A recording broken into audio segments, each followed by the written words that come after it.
Hello नमस्कार। आपका लोधी जी के चैनल पर स्वागत है। दोस्तों, हर मुश्किल हमें कुछ सिखाने आती है। बस हिम्मत मत हारना, मंजिल जरूर मिलेगी।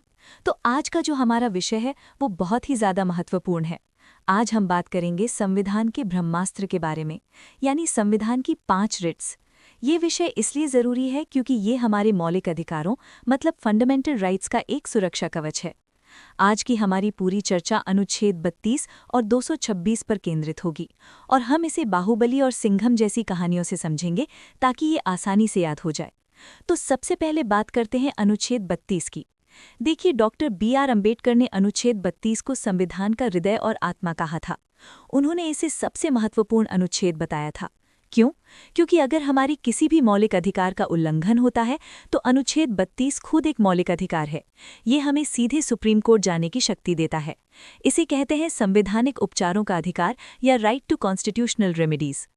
एक मिनट, इसका मतलब ये हुआ कि अगर हमारे किसी भी मौलिक अधिकार को, जैसे बोलने की आज़ादी को, कोई छीनने की कोशिश करे तो हम सीधे सुप्रीम कोर्ट जा सकते हैं। बिल्कुल सही सोनम, एकदम सही पकड़ा। यही इस अनुच्छेद की सबसे बड़ी ताकत है। अब सवाल उठता है कि ये रिट क्या है। रिट ये शब्द सुनने में थोड़ा भारी लगता है। तो देखिए, रिट का मतलब बहुत सीधा है। रिट न्यायालय द्वारा दिया गया एक लिखित आदेश है, एक फॉर्मल रिटन ऑर्डर या आप कह सकते हैं कमांड है। इसके द्वारा किसी व्यक्ति या अथॉरिटी को कोई काम करने या न करने का निर्देश दिया जाता है। अब ये रिट जारी करने की शक्ति किसके पास है? तो यहाँ 2 अनुच्छेद आते हैं। अनुच्छेद 32 जो ये शक्ति सुप्रीम कोर्ट को देता है, लेकिन याद रखना इसका प्रयोग केवल मौलिक अधिकारों के उल्लंघन पर होता है। और दूसरा है अनुच्छेद 226। ये शक्ति हाईकोर्ट के पास है, पर इसका दायरा उतना बड़ा है क्योंकि ये मौलिक अधिकारों के साथ साथ दूसरे कानूनी अधिकारों के लिए भी इस्तेमाल हो सकता है।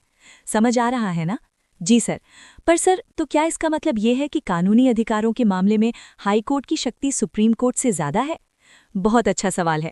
देखो, शक्ति ज्यादा नहीं है सोनम, बल्कि दायरा मतलब स्कोप ज्यादा बड़ा है। इस पर हम आगे और विस्तार से बात करेंगे।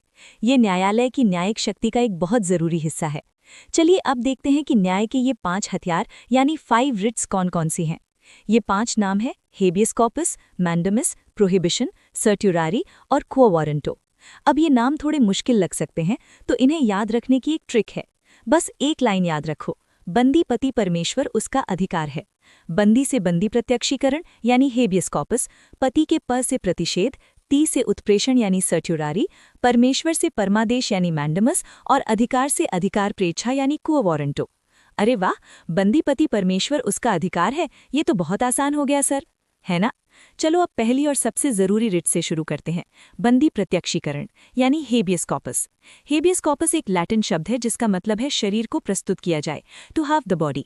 ये रिट तब जारी की जाती है जब किसी व्यक्ति को गैर कानूनी तरीके से मतलब अनलॉफुल डिटेंशन में हिरासत में लिया गया हो।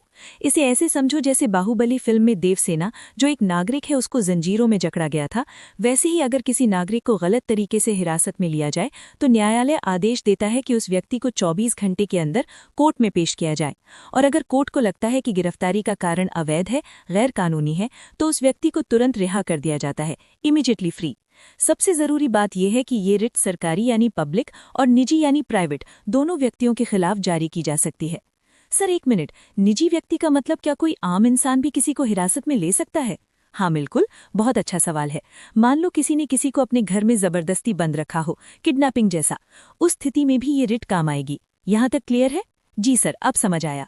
अब आते हैं दूसरी और तीसरी रिट पर, प्रतिषेध और उत्प्रेषण, प्रोहिबिशन और सर्ट्युरारी। प्रतिषेध यानी प्रोहिबिशन का सीधा सा मतलब है रोक लगाना, टू फोरबिड। ये तब जारी होती है जब कोई निचली अदालत अपने अधिकार क्षेत्र यानी जुरिस्डिक्शन से बाहर जाकर कोई काम कर रही हो।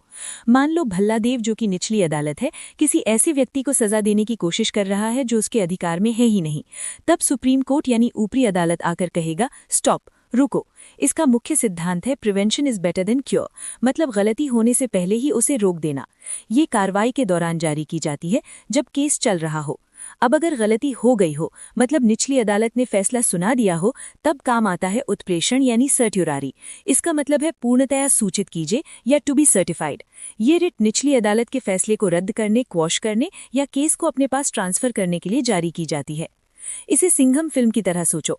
अगर किसी छोटे अधिकारी यानी निचली अदालत ने कोई गलती की या अपने अधिकार क्षेत्र का उल्लंघन किया, तो ऊपरी कोर्ट उसके केस को या तो ट्रांसफर कर देता है या उसके ऑर्डर को ही रद्द कर देता है। तो अंतर ये हुआ कि प्रोहिबिशन गलती होने से पहले रोकता है और सर्ट्युरारी गलती हो जाने के बाद उसे सुधारता है। अब चौथी रिट है अधिकार प्रेक्षा यानी को वारंटो। इसका मतलब है किस अधिकार से या बाय व्हाट अथॉरिटी। ये रिट तब जारी की जाती है जब कोई व्यक्ति अवैध रूप से किसी सार्वजनिक पद पर कब्जा कर लेता है।